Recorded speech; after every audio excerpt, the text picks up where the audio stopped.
저희가 그동안은 약간 푸짐한 한상처럼 이 고민들을 굉장히 세세하게 들여다봤는데 오늘만큼은 장마도 오고 꿉꿉하고 덥고 한데 3분 요리처럼 간단하게 3분 사연을 알아보는 저희가 이름하여 잡다방 3분 사연을 준비해봤는데 어떻게 좀 기대가 되시나요? 새로운 코너라고 하니까 너무 두근두근 되는데 열심히 또 임해보도록 하겠습니다. 약간 동공이 흔들리신 것 같은데 차쌤은 어떻게 보셨나요? 제가 선정하는 코너이나만큼 기대가 됩니다. 차쌤이 또 이렇게 기획까지. 네네.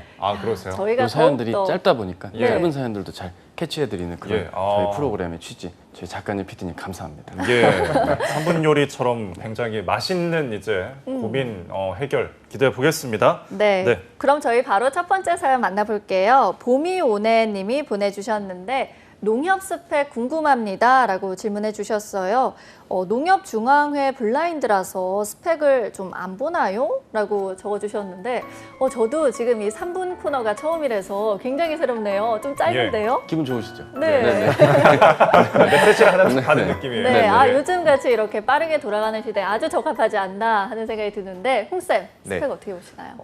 네, 스펙을 보는가 보지 않는가 지금 이 부분을 이제 물어보신 것 같은데 아무래도 블라인드 채용이 뭐 스펙 중심 채용 타파 이런 것이기 때문에 블라인드 채용이면은 스펙을 보지 않는 건가 이렇게 착각을 하실 수도 있으나 정확하게 짚어드리자면은 직무 능력과 무관한 스펙을 보지 않는다 이렇게 좀 이해를 하셔야 되겠습니다. 실제로 올 상반기에 농협 중앙회 채용을 보자면은 직무와 관련된 전문 자격증, 예를 들어서 변호사나 회계사, 감정평가사, 세무사, 경영지도사 이와 같은 자격증에 대해서는 분명히 우대사항으로 두면서 가점을 두고 있기 때문에 스펙이 완전히 이제 영향을 미치지 않는 것은 아니다 이런 점은 좀 오해를 안 하셨으면 좋겠고요. 하지만 이 글쓴이가 걱정할 만한 어떤 학벌이라든지 대외 활동 그리고 자잘한 금융 자격증들 우대사항에 포함되지 않는 그런 금융 자격증들에 대해서는 공식적으로 우대를 하진 않으니 너무 걱정 안 하셨으면 좋겠습니다. 네. 그러면 농협중앙회에 이제 지원하시는 분들 유의해야 할 점에 대해서도 추가로 설명해 주시죠. 네, 사실 뭐 요새는 저희 뭐 아버지 세대도 아니고 뭐 농협이 이제 중요시하는 그런 농촌에서 나고 자라신 분들이 잘 이제 없으실 거라고 생각이 됩니다. 농협중앙회 지원한 데 있어서도 자수 항목이나 면접에서 보면은 우리가 농민과 함께하는 100년 농협이 되기 위해서는 어떻게 해야 되는가 이런 질문들에 대해서 농업에 대해서 나 평소에 관심 없었는데 이런 것들을 어떻게 준비해야 되지? 좀 막막하시는 분들이 계실 텐데요. 일단 두 가지 해법을 좀 드리도록 하겠습니다. 농민신문이라는 그런 신문 매체가 있습니다. 농협중앙회에서 이제 운영하는 그런 농업과 관련된 전문 신문인데 이에 대해서는 농업 정책이 나오기도 하고 현재 농업에서 이슈가 되고 있는 분야들도 나오고 그리고 농업 전문가들이 어떤 이런 이슈나 정책에 대해서 평가하는 그런 오피니언이나 사설 칼럼들도 많이 올라오고 있습니다. 따라서 농협을 준비한다라고 한다면은 이 농민신문을 꼭 참고를 해주시기 바라고요. 두 번째로는 농업협동조합, 이 농협이 일반 그러한 다른 뭐 시중은행과 달리 협동조합을 하에서 이제 출발한 그런 개념을 가지고 있습니다. 따라서 면접에서도 이런 협동조합에 대한 개념을 잘 이해하고 있지 못하다면은 농협이 추구해야 되는 바에 대해서 잘못된 방향의 답변을 할 수가 있으니 꼭 이 농업의 협동조합, 이 개념, 농업협동조합 법에 대해서 참고를 하시면서 준비를 하시기 바랍니다. 네, 잡다방 3분 사연 이제 다음 요리 한번 볼까요? 네. 비모님께서 보내주셨는데요. 27살 남자의 스펙 평가 부탁드립니다. 지금 화면 나가고 있는데 보건 계열 전공 4년제를 졸업했고요. 일하다가 전공 관련 일 그만두고서 공기업 준비를 하고 있습니다. 6개월 금융공공기관 인턴 그리고 한국사 1급, 커발 1급 본인이 이제 말하면서도 너무 무난해서 부끄럽네요 라고 하셨고요. 공공기관 행정사무를 준비 중이라고 합니다. 네, 공공기관 취업하시는 이제 비모님의 간단한 이제 사연이었는데 차쌤 어떤 조언을 해주시고 싶으신가요? 네, 일단은 부끄러워하지 마셨으면 좋겠습니다. 부끄러워할 상황은 아닙니다. 노샤이. 필요한 그렇죠. 노샤이. 노샤이. 노샤이 부탁드리고요. 챙겨야 될 건 딱 두 개입니다. 영어 점수. 본인도 익히 아시겠지만 지금 적어주지 않은 걸로 봐서는 토익 점수가 좀 부족하시지 않을까 생각을 하게 되고요. 전공 필기라고 할 수 있는 일반 사무행정직에서 요구되는 경영이나 경제학과 관련된 전공 필기 학습이 일정 부분 요구되는 상황이다. 이렇게만 이해하시면 되겠습니다. 만약에 본인이 특정 어떤 공공기관마다 가산점으로 해당될 수 있는 한국어 자격이라든지 아니면 영어 말하기 점수까지 확보하실 수 있으면 더 좋지 않을까라는 생각도 조심스럽게 하게 됩니다. 네, 아니 저희가 정말 이 잡다방 하면서 매번 느끼는 건데 스펙이 많으면 많은 대로 또 고민인 것 같고 방향성을 어떻게 잡아야 하는지 또 적으면 적은 대로 채워야 할 게 너무 많은 것 같아요. 사실 이런 상황 어떻게 해야 되죠, 저희가? 일단은 뭔가를 자꾸 학습하려고 받아들이다 보니까 이런 고민들이 생기긴 마련인 건데요. 지금은 학습해야 될 시기가 조금 지나가고 있습니다. 이제 채용 공고들이 상반기에 비하면 조금씩 더 올라오고 있는 그런 상황이니까 마냥 무언가를 더 채우려고 하기보단 기존에 채워진 것들은 채워진 대로 각자의 상황 안에서 지원을 하는 데 필요한 조금은 직접적이고 실천적인 준비들도 같이 병행되어야 된다는 걸 염두에 두셨으면 좋겠습니다. 그러면은 저희가 이 하반기에 비모님을 위해서 좀 채용을 좀 추천할 만한 게 있다면 어떤 게 있을까요? 예, 뭐 지금으로서는 근무 경력이라든지 인턴 경험이 필요한 건 아니기 때문에 철저하게 전형별 대비가 일정 부분 필요하겠습니다. 즉 본인만의 우선순위 확보가 중요하다고 할 수 있는데요. 본인이 서류 전형에서 일정 부분 자기소개서의 강점이 있다면 자소서가 서류 전형의 적부가 아닌 일정 부분 배수로서 사기업과 동등할 만큼 일정 부분 평가가 어느 정도 비중이 있는 곳으로 지원을 좀 더 우선순위 하시는 게 좋겠습니다.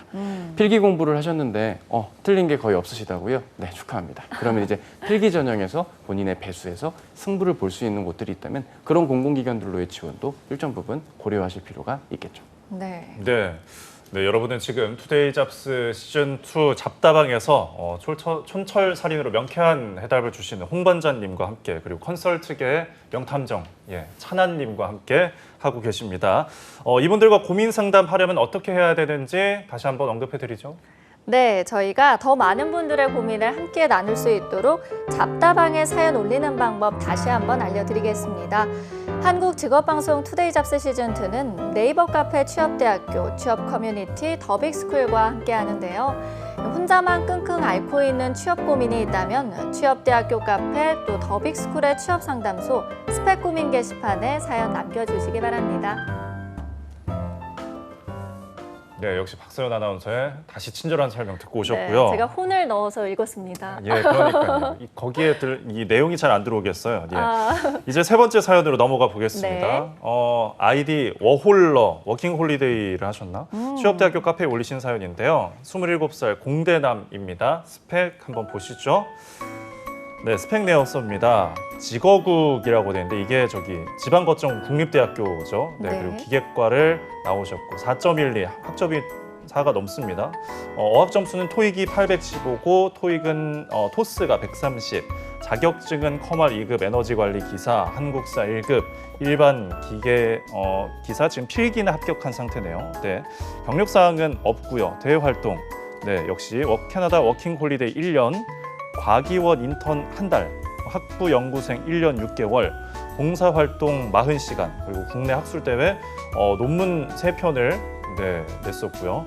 부족하다고 느끼는 것은 이제 기사 자격증과 NCS 공부가 조금 부족하다고 스스로 느낍니다. 입사를 희망하는 회사와 직무는 이제 공무직 그리고 시설관리라고 밝혀주셨고요.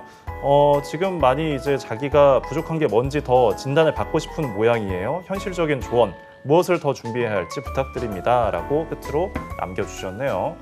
네, 워홀러님, 정말 워홀을 갔다 오신 분인데, 그러니까요. 홍쌤, 전체적으로 이 스펙에 대해서 어떻게 평가를 하시나요? 네, 일단 뭐 학점 4.12. 아까 장마 노다님은 학점 때문에 엄청 걱정을 하셨었는데 지금 이분은 학점이 굉장히 강점이 되는 그런 지금 지원자이십니다. 전반적으로 높은 학점과 어떤 전공과 관련된 자격증들을 충실히 따주신 걸로 보아서 어떤 그 직무 전문성과 성실함에 대해서 강점을 가지신 분이다. 좀 이렇게 볼 수가 있겠고 무엇을 더 준비해야 될지 조언 부탁드립니다라고 이렇게 말씀을 해주셨는데 사실 기사 자격증 준비되신다면은 이제 인턴 경력 정도를 제외하면은 무언가 스펙적인 부분에서 더 쌓아야 될 부분은 없습니다. 그래서 지금은 이제 채용 전략, 취업 전략에 대해서 세우고 실행해 나가야 될 시기다. 전형에 대해서 대비가 필요하다. 좀 이렇게 말씀을 드릴 수 있겠는데요. 이분이 지금 NCS 공부를 부족하다고 하시는 걸로 봐서는 아무래도 공공기관 쪽, 이 공무직을 언급하신 걸로도 봐서 공공기관을 우선해서 지금 취업을 생각하고 계신 것 같은데 공공기관은 실제 이제 채용을 경험해 보신다면 알겠지만 합동 채용으로 인해 가지고 필기 시험이 겹치는 공공기관들이 굉장히 많습니다. 내가 가고 싶은 공공기관들이 여기도 있고 저기도 있고 굉장히 많을 텐데 이곳이 한꺼번에 시험을 본다라고 한다면은 굉장히 속이 상하기도 하겠지만 그만큼 내가 취업에 좀 기회가 제한된다는 느낌도 받으실 텐데요. 네. 지금부터 내가 희망하는 공공기관들의 리스트를 정리를 하신 다음에 만약에 합동 채용으로 인해 가지고 필기가 제한이 된다면은 어느 쪽을 내가 준비를 해야 할까? 내가 어떤 특정 뭐 전공 지식과 NCS 이런 것들 외에도 어떤 필기 시험의 배수 이런 것들까지 고려를 했었을 때 내가 어느 쪽에 지원해야만 합격 가능성이 높을 것인가 이러한 부분들을 잘 정리를 하셔서 공공기관 취업 준비 전략을 실행하시기 바랍니다. 네, 서류 필기는 굉장히 준비되어 있고 공공기관 우선순위를 정하면 좋겠다라는 말씀이었는데요. 차쌤은 어떻게 보시나요? 네, 일단 이분의 경우라고 한다면 앞서 말씀 주신 것처럼 어느 정도 이제 최소한의 스펙 요건은 갖춘 상태입니다. 예. 따라서 그 부분이 아닌 나머지 전형별 대비가 일정 필요할 텐데요. 앞서 설명하신 것과는 무관하게 저는 지금 나와 있는 대외 활동과 경력이 없는 이런 상황들을 고려했을 때 본인이 소위 NCS 기반의 직업 기초 능력을 체크할 그런 면접 답변과 자기소개서에서 할 이야깃거리 확보가 정리가 덜 되어 있진 않을까라는 생각도 일정 예. 부분 하게 됩니다. 협업이라든지 의사소통 능력 등은 어느 경험이나 누구나 소화할 수 있는 부분이라고 한다면 네. 창의적 개선적 사고라든지 자원을 활용하는 부분들 그리고 일정 부분의 문제 사항을 해결해야 되는 요소들의 경험을 어느 경험으로 우선순위로 써야 될지 정리가 안 된 채 불안해하면서 서류 전형부터 기다리고 있을 확률이 일정 부분 있지 않을까라는 걱정도 하게 됩니다. 사실 공무 엔지니어링 그러니까 생산설비 PM, 그러니까 프리벤트 메인터넌스 일정 부분 내가 특정한 제조 생산 과정 혹은 특정한 설비 안에서 내가 컨트롤을 해주셔야 될 컨트롤 타워의 역할을 하셔야 될 분이라고 한다면 앞서 말씀드린 이러한 경험들에 대한 일정 부분의 정리도 탄탄하게 뒷받침이 되어야만 본인이 자신 있게 서류 전형부터 면접 전형까지 대비를 하실 수가 있기 때문에 이런 부분에 대한 노력들도 필요하지 않을까. 그리고 일반 기계기사 실기로 꼭 좋은 결과 거두셨으면 좋겠고요. 예. 네, 저희가 또 이분이 입사를 원하는 회사나 좀 직무를 보니까 공공기관의 공무직 또 시설관리 관련 직무를 희망을 하고 계십니다. 근데 저희가 좀 이쪽 직무를 원할 때 어떤 걸 준비해야 할지 잘 모르겠거든요. 홍쌤 짚어주시죠. 네, 일단 공공기관의 공무직, 일단 그 공무직 같은 경우에도 정식적으로 이제 정규직에 포함이 되긴 하지만 문재인 정부 들어서 어떤 무기계약직이라든지 계약직 이런 분들이 공무직으로 많이 전환이 되었었죠. 네. 근데 이 공무직이 같은 정규직상이긴 하지만 어떤 임금 테이블이라든지 업무의 영역이 일반 공채로 들어온 분들과 좀 다른 부분이 있습니다. 어느 정도 좀 차별화되는 부분이 있는데 아무래도 업무를 맡는 부분에 있어서도 좀 제한되는 부분이 있을 것이고 어떤 임금이라든지 진급에 있어서도 일반 공채분들보다는 좀 한 단계 낮은 이런 것들이 있기 때문에 만약에 내가 공무직을 지원한다 그렇다면은 어떤 진급이라든지 임금이라든지 업무에 대한 욕심 이런 욕심이 있는 분들이라면은 공무직 지원은 좀 약간 재고를 해봐야 되지 않나 좀 이런 점을 말씀드립니다. 더불어서 공무직의 그런 TO가 그렇게 뭐 많은 편이다 이렇게 말씀드리기도 힘들고요. 정규직 채용에 비해서 공무직 채용 같은 경우에는 상대적으로 좀 적기 때문에 TO 싸움에 있어서는 불리할 수가 있다 이런 점을 말씀드리고 시설관리 직무로 만약에 지원을 하신다 시설에 대해서는 앞서 제가 장마노다님의 사연을 밝힐 때에도 어떤 사업장 내 유틸리티라든지 시설, 건축물 등을 관리하고 이런 부분들에 대해서 개선을 꾀한다 이런 점을 말씀드리지 않았습니까? 특히나 공공기관의 어떤 시설관리 직무로 지원을 하기 위해서는 애초에 그런 기사 자격증, 관련된 기사 자격증을 요구하는 경우가 많습니다. 따라서 이 직무로 지원을 희망하는 분들이라고 한다면은 관련된 기사 자격증부터 준비를 하시는 것이 좋겠다라고 말씀을 드리겠습니다. 네. 네, 차쌤 이분은 이제 가진 스펙이 많다 보니까 아까 언급하신 어떤 돌파형으로 가야 될 것 같은데 그러면 자소서나 면접 전형에서 어떤 경험이나 그런 경력들을 구체적으로 활용하면 좋을까요? 네, 일단은 돈을 받고 일했던 즉 월급에 가까운 형태의 근무했던 걸 최우선순위로 두는 것이 제일 중요합니다. 예. 그런 차원이라면 짧은 인턴이지만 과기원에서 했던 인턴 한 달을 먼저 하셔야 되고 그 다음은 학부 연구생 1년 넘게 하셨던 그 학부 연구생 경험 위주로 이야기가 나와줘야 됩니다. 예. 그런데 문제는 이 과기원 인턴 때 어떤 직군에서 인턴을 하셨는지에 따라서 직접적인 지원 동기까지도 활용이 가능할 수도 있고 예. 지원하는 공무직에 관련해서요 시설 관리나 그런 쪽이 아닌 그냥 일반 타 직무에 인턴을 하셨다고 한다면 철저하게 직업 기초 능력이라고 할 수 있는 내가 협업을 하고 누군가 입장이 반대인 사람의 업무에서 설득을 하거나 일정 부분 뒷받침이 되어 책임감 있게 내 몫을 다 해내는 역할 이런 조직을 이해하고 조직 구성원으로서의 협업의 노력들 이런 차원의 이야기들로 좀 범위를 좁혀서 쓸 수밖에 없는 안타까운 상황이지 않을까. 이런 경우라고 한다면 일정 부분 본인이 현장 실습을 했던 뭐 2학년 때나 3학년 때 경험들이 있다면 한번 활용해 보실 것도 부탁을 드리고요. 예. 워킹홀리데이 때 이야기를 분명히 활용할 소지가 높습니다. 워홀을 갔다 온 분들은 그 찬란했던 기억들, 그 워홀의 기억들을 분명 녹여내실 텐데요. 네. 대부분 워홀러들의 특징은 본인들이 낯선 친구들과 같이 게린터치 위드하고 친해지고 뭐 예. 김치 파티하고 막 이런 얘기들을 하시는데 어. 그게 틀렸다는 게 아닙니다. 직업 기초 능력에 맞게 이야기가 리디자인, 재구성이 좀 되어줘야 됩니다. 근데 그렇게 되지 않은 채 일방적으로 워홀을 처음 준비했던 얘기부터 시작이 됩니다. 아직 시동도 안 걸렸는데 돈을 일단 엄청 열심히 모았던 얘기부터 시작을 하시고 가서는 그냥 잘 지냈어요. 예. 라고 이야기가 끝나버리면 이거는 채점 불가합니다. 채점 불가.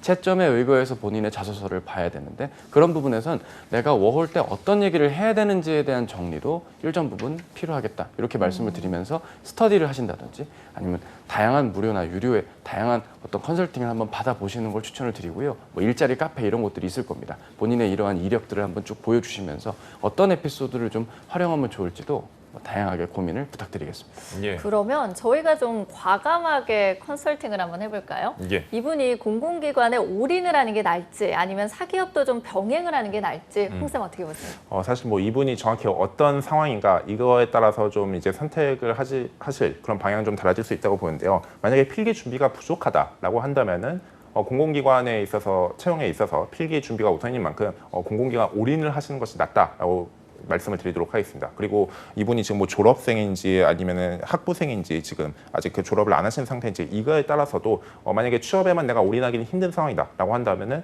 더더욱이 공공기관을 이제 준비를 하셔야 되고요. 하지만 뭐 필기 전형에 있어서 내가 충분히 준비가 되어 있다. 그리고 내가 어떤 학업이나 기타 사항으로 인해 가지고 취업 준비에 제한을 받지 않는다라고 한다면은 저는 사기업도 함께 병행하시길 좀 추천드리겠습니다. 어떻게 명쾌하게 좀 하나를 고르진 못했지만 이분의 상황에 따라 가지고 이렇게 달라질 수가 있다라고 말씀을 드리겠습니다. 알겠습니다. 네. 그리고 네, 차쌤은요? 네네. 네. 일단 이분의 경우라고 한다면 올인하시는 걸 추천드립니다. 어. 왜냐하면 지금 이분은 학점이 4.12 그리고 뭐 필기에 대한 고민이 없으니까 뭔가 고민이 있거나 학교를 다니고 있으면 저 4학년 2학기예요 라고 남긴다든지 아니면 나는 필기가 고민이에요라고 남기기 마련인데 이런 이력이 지금 이 사연에 없다는 점은 이런 부분이 일정 부분 중간 이상 정도의 수준에서 준비가 되어 있으시지 않을까 그리고 졸업을 하시지 않았을까라고 생각을 합니다. 예. 외연을 넓히는 차원으로의 공부를 이어간다면 결국 적성검사 공부를 더 해주셔야 되는 상황인데요. 최근의 흐름은 적성검사도 온라인으로 치루어질 가능성들이 삼성 G서트를 필두로 점점 더 확대가 될 예정입니다. 그런 흐름들로 전망이 되는 상황이라고 한다면 내가 좀 집중해서 콤팩트하게 임팩트 있게 대비를 해주는 것도 일정 부분 필요할 것이겠죠. 학점이 이렇게 높은 부분을 고려하더라도 긴 호흡으로 무언가를 길게 끌고 가기보단 정해진 기간 안에 최선을 다해서 소기의 성과를 이루시는 타입이시다 보니 저는 차라리 외연을 넓히는 것도 물론 틀린 접근은 아니지만 이번 가을 겨울만큼은 좀 집중하셔서 공공기관 위주로 칼날을 더 날카롭게 본인의 강점을 더 다지면서 취업하시는 것도 좋겠습니다. 물론 홍 반장의 의견도 맞습니다. 네, 저는 그렇다고요. 네. 예. 맞다는 건지 아니라는 건지 잘 모르겠지만 어쨌든 공공기관을 준비하시라는 네. 추천이었습니다. 그럼 예. 저희가 바로 이어서 조언 한마디씩 들어볼게요. 홍쌤부터. 네, 공공기관 준비를 하신다. 본인의 이런 그 지방 거점 군립대학 이런 지역 인재의 가점을 받을 수 있는 요소들을 최대한 활용을 해주시기 바라고 앞서 제가 말씀드린 것처럼 공무직 이 직업의 특성에 대해서 이 직무의 특성에 대해서 이해를 하시면서 내가 정말 어떤 진급이라든지 임금이라든지 업무에 대한 욕심을 버릴 수가 있는가 이런 부분을 체크를 하신 다음에 공무직으로 취업을 결정을 해주시길 바랍니다. 그래야 네. 본인이 만족할 수 있는 행복한 취업 될 수 있을 겁니다. 예. 그리고 차쌤께서도 좋은 한 말씀 해주시죠. 네, 가스 안전 기사나 뭐 위험물 산업 기사 같은 건 지금은 아닙니다. 예. 준비 잘해주세요. 예, 알겠습니다. 네, 감사합니다. 네. 자, 이제 다음 사연 만나보도록 하겠습니다. 네, 이번 사연은 더빅스쿨에 올라온 사연인데요. 아이디 아이폰님이 올려주신 사연입니다. 저희가 바로 스펙부터 알아보도록 예. 할게요. 경기권 3년제 사회복지학을 전공하셨고요. 토익은 700점대, 또 한국사 1급, 사회조사 분석사 2급, 커말 1급 준비 중에 있습니다. 대외 활동으로는 노인복지관, 사회복지 등 정기봉사 월 2회를 실시하고 있고요. 봉사 시간은 총 200시간을 누적했습니다. 그리고 공단, 공공기관 대외 활동을 10개 하셨네요. 입사 희망 회사나 직무로는 4대 보험공단 행정직 또는 사무직이라고 적어주셨습니다. 마지막으로 하고 싶은 말에는 아무래도 학력이 높은 편은 아니라서 이 공기업 중에서도 공단을 관심 있게 보고 있는데요. 공단을 준비할 때도 인턴이나 경력사항은 필수적으로 중요할까요? 또 공단 행정직을 가기 위해서는 통계학과와 같은 실무적인 능력을 좀 보여줄 수 있어야 할지도 궁금합니다. 현재 커말은 1급 준비하고 있습니다. 그리고 공기업은 8알이 필기라고 하는데요. 만약에 필기 합격 후에 면접 과정에서도 대기업만큼 좀 치열한 과정일까요? 유유. 내성적이면서 말하는 것을 잘하는 편이 아니기에 저는 발표나 면접 자리가 어렵거든요.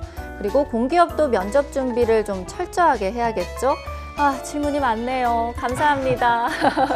라고 귀엽게 남겨주셨는데 네. 저희가 좀 스펙을 하나씩 봐볼까요? 홍쌤부터. 일단 뭐 네, 아직 학부생으로서 3년째 지금 재학을 하고 계신 그런 상황으로 보이는데 예. 본인의 그런 토익 점수, 이런 700점대 같은 경우에는 정말 최소한의 그런 토익 점수를 만드신 것 같습니다.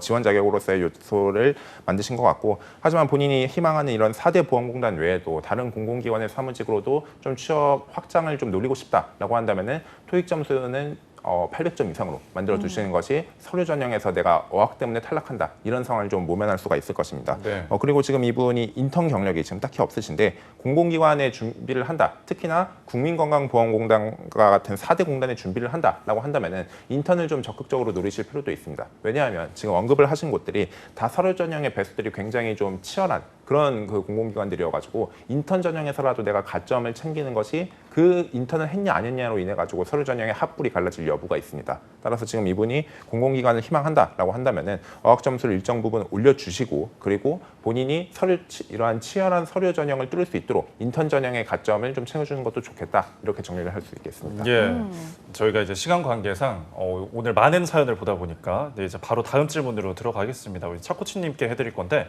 아이폰님이 이제 걱정을 하는 게 통계학 같은 이제 교육상 자격증 준비해야 할지 이걸 네. 물어보셨어요. 어떤가요? 예, 준비하셔야 될 순서가 있는 것 같습니다. 지금은 그래요? 그거보다는 오히려 영어 예. 점수를 좀 더 올려보시는 것도 일단 차라리 더 직접적으로 도움이 될 것 같고요. 네. 사회복지학을 전공하셨던 이런 이력들이나 여러 가지 상황들을 고려했을 땐 대학병원 산하에 있는 본인의 전공을 활용할 수 있는 곳들로의 지원도 확장이 가능하실 겁니다. 예. 이런 부분을 고려했을 땐 지원 자격에 필요할 수도 있는 영어 점수를 조금만 더 올려주시는 게 먼저라고 저는 생각이 들고요. 이왕 시간 관계상 이야기 짧게 드릴 수 있는 상황이니 드리고 싶은 말이라도 제대로 좀 드리겠습니다. 예. 내성적이라고 하셔서 면접이나 발표나 면접 자리가 부담된다 하셨는데요. 지금 화면 앞에 있는 저도 실은 내성적인 사람입니다. 예. 전혀 와닿지 않으시죠? 제가 내성적이라고 하니까. 네, 안 근데 이제 그렇죠, 와닿지 않으셨나 예. 본데요. 저와 같은 내성적인 사람도 내가 할 이야기거리가 충분하면 이렇게 말을 많이 할 수가 있는 겁니다. 와. 저는 지금 제 직업과 그리고 이 사연에 대한 이해도를 바탕으로 드릴 말씀이 많다 보니까 자연스럽게 이야기가 나오는 것이고요. 그 말인즉슨 비록 내성적이라 하실지라도 본인의 경험 그리고 지원 분야에 대한 이해도와 같이 폭넓게 내 할 이야기거리만 정리하신다면 일정 부분 효과적인 이야기를 드릴 수 있습니다. 취업 얘기하라니까 제가 이렇게 길게 얘기하지 무언가 어떤 국내외 여러 정세를 저보고 논하라고 하면 저는 할 이야기가 없지 않겠습니까? 따라서 본인의 할 이야기거리를 확보하신다면 두려움은 극복될 수 있을 겁니다. 네. 이분이 또 공기업 면접이 대기업만큼 좀 어렵냐라는 질문을 주셨는데 또 여기에 공공기관 전문 컨설턴트가 계시지 않습니까? 홍쌤, 네. 빨리 준비되었습니다. 답변해 주시죠. 일단 공공기관의 면접은 흔히 이제 생각하시는 역량 기반 구조화 면접, 줄여서 구조화 면접의 개념을 좀 이해를 하셔야 될 것 같습니다. 네. 이 구조화 면접 같은 경우에는 직무자로서 적합한 그러한 역량을 실제로 이제 가지고 있는지를 검증하기 위해서 미리 면접이 구조가 짜여진 이런 면접으로 좀 이해를 하시면 될 텐데, 이 구조화 면접에서 뭐 발표 면접, 토론 토의 면접, 그리고 경험 면접과 상황 면접 이런 것들이 나오게 될 텐데, 이분이 지금 아무래도 염려를 하시는 것은 이 공공기관의 면접 후기들을 보다 보면 압박 면접이었다, 계속해서 꼬리 질문을 하더라, 이거에 대해서 지금 걱정을 하시는 것 같습니다. 바로 이런 어떤 특정한 경험에 대해서 실제 이분이 직무자로서 이런 자질과 역량을 갖췄는지 이런 부분들을 계속해서 검증을 하기 위해서 이런 꼬리 질문들이 들어오게 되는데, 이분이 공공기관 면접이 만약에 본인의 경험이 충분히 정리가 되어 있다라고 한다면은 공공기관의 면접이 오히려 대기업 면접보다 쉬울 수도 있습니다. 대기업 면접 같은 경우에는 뭐 체계가 짜여져 있는 그런 면접이 아닌 어떤 뭐 중소기업이나 중견과 같이 좀 약간 두서없는 그런 뭐 창의적인 면접이라든지, 뭐 예를 들어서 서울의 총 뭐였었죠? 홀 뚜껑 개수가 몇 개가 된다고 생각하냐, 이런 창의적인 면접 질문들도 받을 수 있는데, 예. 공공기관에서는 그런 면접 질문을 받을 가능성은 적을 것입니다. 따라서 내가 경험을 얼마나 철두철미하게 정리를 하느냐, 이거에 따라서 공공기관의 면접이 쉬워질 수도 있고 어려워질 수도 있다. 다만 공공기관의 면접은 대기업의 면접만큼 그렇게 유형이 다양하진 않으니 네. 이런 부분에 대해서 내가 일정 부분 준비만 된다면은 오히려 쉽게 접근할 수가 있다, 이렇게 말씀을 드리겠습니다. 예, 이제 끝으로 아이폰님을 위한 조언을 한마디씩 듣도록 하겠습니다. 차쌤부터 해주시죠. 네, 한마디 드리겠습니다. 오늘 저희의 조언을 잘 기억해 주세요. 네, 역시 예. 짧고 굵게 마지막으로 홍쌤도 네. 짧게 한마디 해주시죠. 네, 그 졸업을 하시기 전까지 최대한 기회가 되는 만큼 인턴이라든지 다양한 산업체에서의 좀 그런 근무 경력, 이런 아르바이트나 기간제 그런 근무 이런 것들을 좀 이어가셨으면 좋겠습니다. 본인이 최대한 다양한 부분을 경험을 하실수록 내가 보는 시야도 넓어질 것이고, 내가 어느 부분에 적합한지 저희한테 묻지 않아도 스스로 답을 찾을 수가 있을 겁니다.